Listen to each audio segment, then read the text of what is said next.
Hey guys, today we're in the book of 1 Samuel chapter 15. So Saul has been king now for a little while and he is building up his army. But today we see the beginning of the end.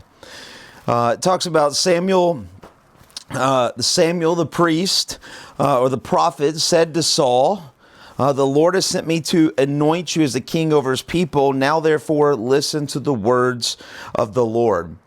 Samuel was the one who anointed him as king, but now Samuel has to bring shame. He has to bring a judgment upon King Saul. And so he says, you know, I've been good for you. Now you have to listen to the hard part. Thus says the Lord. Here's what I want you to do. I want you to go and strike Amalek and devote to destruction all that they have. Do not spare them, but kill both men, women, child, infant, ox, sheep, camel, and donkey. He says, I want you to go I want you to go and I want you to wipe out the Michalites. Now, you might think, well, that's kind of weird. Why this all of a sudden? This was a promise that God made all the way back in Exodus chapter 17. When Israel was fleeing Egypt, the Michalites came and kind of basically tried to kill them and destroy them for no reason, right? They went after the women and the children. And so God promised, hey, I will pay what is due to you. I will give justice where justice is due. And so now God is making due on this promise. Saul, in his faults, is still a great leader. He's still a great warrior. So God says, hey, I want you to do this for me. I want you to go and to wipe out these Amalekites, right? And this is what I want you to do. So Saul tells him, Samuel tells him, Saul goes and he gets a lot of people. Notice he gets 200,000 men on foot and 10,000 men of Judah. So he has 210,000 men. Huge army, right? And he gets them right outside of where they are in a valley, ready to surprise attack them the next day. But he sees these Kenites, which is another people group, but they haven't mistreated Israel. So he allows them to leave in the cover of darkness so that only when the war starts, only the Michalites will get killed. And we see in verse 7, Saul defeated the Michalites, and he took the king. The king's name is Agag. He took the king alive. He took him alive and he devoted him everything else to destruction.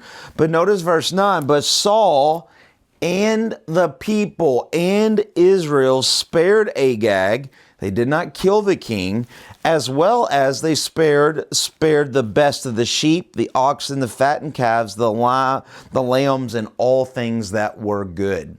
Remember what the Lord's words were: to destroy everything. He wanted exactly what happened in Jericho to happen to Michalites, destroy it all, but that's not what Saul does. He leaves the king, he spares the king, he takes them in custody, right? But he doesn't kill them, and he allows Israel to take the best of the best spoils and destroys the things that they don't really want or need. And the word of the Lord came to Samuel, and this is what the Lord said: I regret that I have made Saul king, for he has turned back from following me and has not performed my commandments. Now, when you read things like this says that the Lord regretted, okay? This is a theological term that's called an anthropomorphism. And you don't necessarily need to know that, but here's what you need to understand. The Almighty God, who knows everything, right, is trying to explain to us, to people on earth, to Samuel, how he feels about Saul and his disobedience.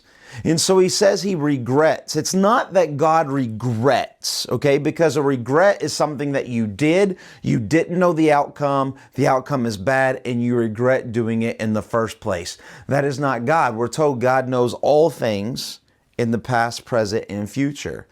So when he says he regrets, this is just him telling us as humans in a way how he feels. What God is saying is he is angry over the disobedience, and he wished Saul would do what was right, but he knew that Saul wasn't. That's why from the very beginning, God told Israel exactly what's going to happen. If you have a king, it's going to be all about him, his pride, his kingdom, his slavery, his bounty, his kingdom, everything about him. God has already kind of prophesied what was going to happen. But here, the Lord regrets his disobedience. He wished Saul was better, but he knew that he wouldn't be. And so when Samuel hears this, it says that Samuel was angry and he cried out to the Lord. And Samuel rose and said, "Hey, we got to have a meeting, Saul." So Saul came up to Carmel, and behold, he set a monument for himself and turned and passed on it, right?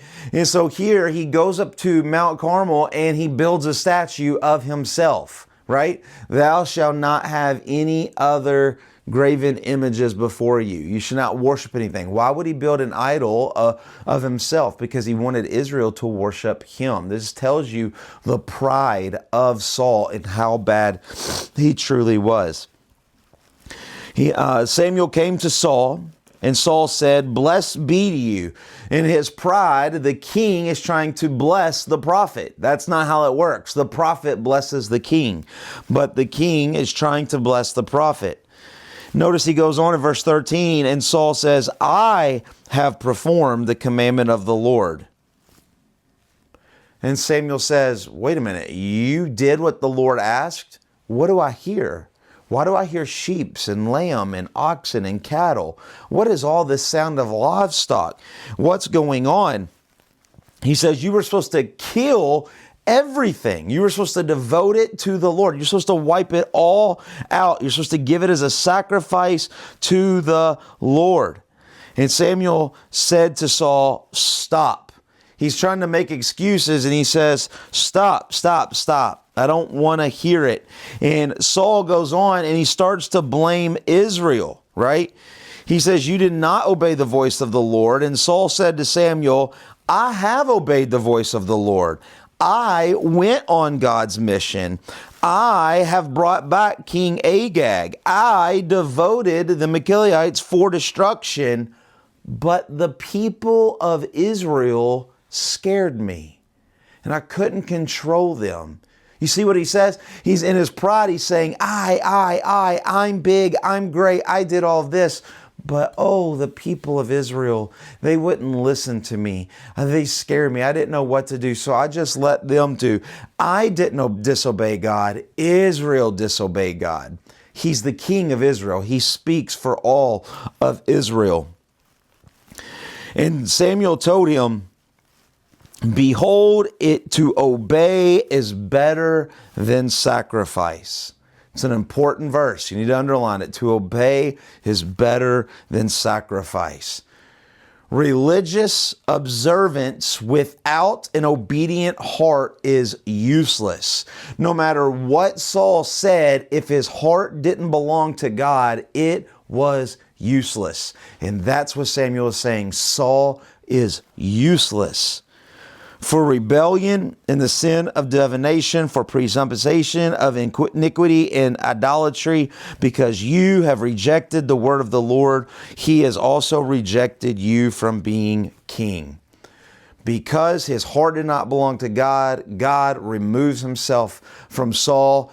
And it will be 25 years later. It'll be 25 years after this till there's a new king. But God is telling Saul, your days are numbered. Your days are numbered. You're no longer going to be the king. There will be a new king. It's not you, but believe me, I'm in control. Saul said to Samuel, "I have sinned, I have transgressed." Man, that sounds like a good confession, right? Man, Saul has heard what the Lord has said, and now he sounds like he's confessing, but he's not. Notice what he says. "I've sinned, I have transgressed because I feared the people and obeyed their voice." True faith starts with fear of the Lord. That's what Proverbs says. Not fear of the people, but fear of the Lord. Saul did not fear God. He feared what people thought of him. It was all about his pride. It had nothing to do with God. So it sounded like a confession, but it really wasn't a confession. And he tells Samuel to please pardon my sin. And Samuel says, absolutely not. I will not return back with you. I will not worship with you. I will not bless you. And the king Saul falls down at Samuel and grabs the hem of his garment, and he tears the skirt of his robe, the very end of his robe. And Samuel said to him, the Lord has torn the kingdom of Israel from you today. He's using it as an illustration as Saul is holding on to the edge of Samuel's clothing, and he rips it. He says, just as you have ripped my garment, God has ripped the kingdom from your hand. You will not be king. And also the glory of Israel will not lie or have regret. That just simply means in Israel will agree with God. You will not get by with this. You will not be able to smooth this over, Saul. All of the world will know your day is in. Your goose is cooked, right? That's what he's saying. And Samuel said, verse 32, bring here to me Agag, the king of Machilites. There's still a problem. Saul did not solve the problem. And so Samuel, the priest, says, bring to me King Agag. They bring King Agag out, maybe in handcuffs, maybe in not. But notice it says he was smiling. He was cheerful because what would this old man, this old priest do to him? He knew that whatever has happened to him now, his citizens have been destroyed, right? But he is still living. He thought the worst has happened. So he comes in cheerfully thinking that nothing would happen. And Samuel the priest, I love this. I love this. He says, as your sword has made the women childless, and shall your mother be childless among women. He says, because you and your people have destroyed Israel, all the way back in Exodus 17, God will repay. God will not let the wrong go undone. He will be just, and you will pay for this. And Samuel hacked Agag to pieces. This old priest probably takes out the knife that he has as a priest. Think about what a priest does. Daily he slaughters hundreds of animals. He knows exactly what it is to cut flesh and where to flesh and to let blood drain. And the priest instantly just takes out King Agag. And it says he hacked Agag into pieces, just like an oxen ready to be slaughtered. He cuts the king into many pieces before the Lord. And Samuel went to Ramah, and Saul went to the house of Gibeah. Ramah and Gibeah, just outside of Jerusalem, they're only about 8 miles apart from one another. It's not very far, but it says they will never see each other again. Samuel and Saul will never see each other again. But notice what it says. Samuel grieved over Saul. Samuel ordained Saul because that's what God wanted him to do, but he was close and he cared about Israel and he saw how bad Saul was. And so even though God has put an end on Saul's kingship, it still broke Samuel's heart. He still wanted what was best for Israel. This is a great story about history, but you might think, what does this have to do with Jesus? Listen, Jesus is the ultimate king. We've been talking about that in the Christmas story, right? That one day Jesus will be king and every knee will bow, every tongue will confess, and his kingdom will be forever. He will sit on the throne of David forever. And a part of that is that Jesus will bring justice to all of the injustice. For every wrong will be made right. For anything that has gone against God will be made right. The wrong will be punished, and those who believe in Jesus will be rewarded. And that is the perfect gift from a perfect king. Justice, fairness. That's what Jesus will ultimately bring to us when he comes back again. Hope that makes a little bit more sense, and we will see you tomorrow in chapter 16. God bless.